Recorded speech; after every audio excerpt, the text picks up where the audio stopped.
And so it was like really big and like a sports playpen with a Right. lot of even behind the scenes. There were so many people who were creative and came up with ideas and helped to make whether it was Sports Center or whatever interviews we did to make it successful. So and it was unique because you can't capture that again. I mean, once there was an ESPN2 and an ESPNU and the growth and the change in ownership, then Right. certain philosophies change, and it's still ESPN. It's still your 24-hour sports network. It's just now, as I mentioned, there's all this competition, and people get to see other points of view.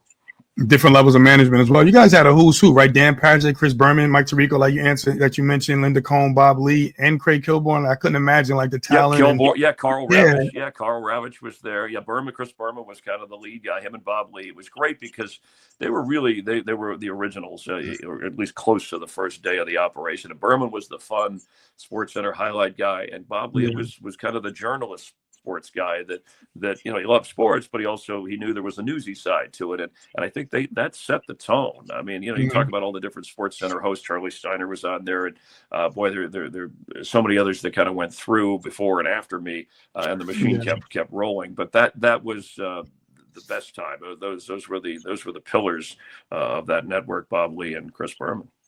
Yeah, you mentioned Up Close. Obviously, doing the research, so you did over about 1,000 interviews. So it was like every day was something new with Up Close. Obviously, we all know about the OJ interview.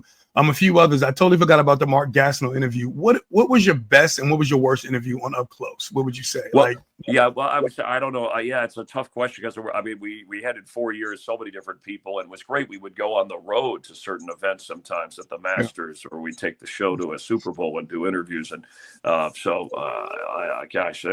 they were all fun. I mean, I had some crazy. Mark Gastineau was probably, we'd say, the worst. That was the most challenging interview because I thought he was a terrific player and had an interesting story, and then I explained that.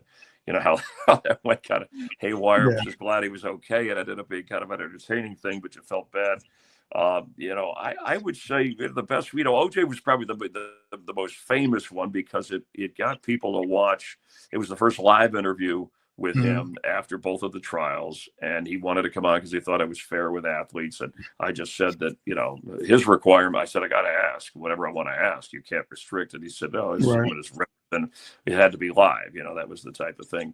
So we agreed to that. So that was famous, but that was intense, and that was not as much a sports interview. But that got headlines on Howard Stern and the Tonight Show, and it was incredibly high-rated show. I had some really deep. Jose Canseco was a good at a different time and a neat time in his career. If you go back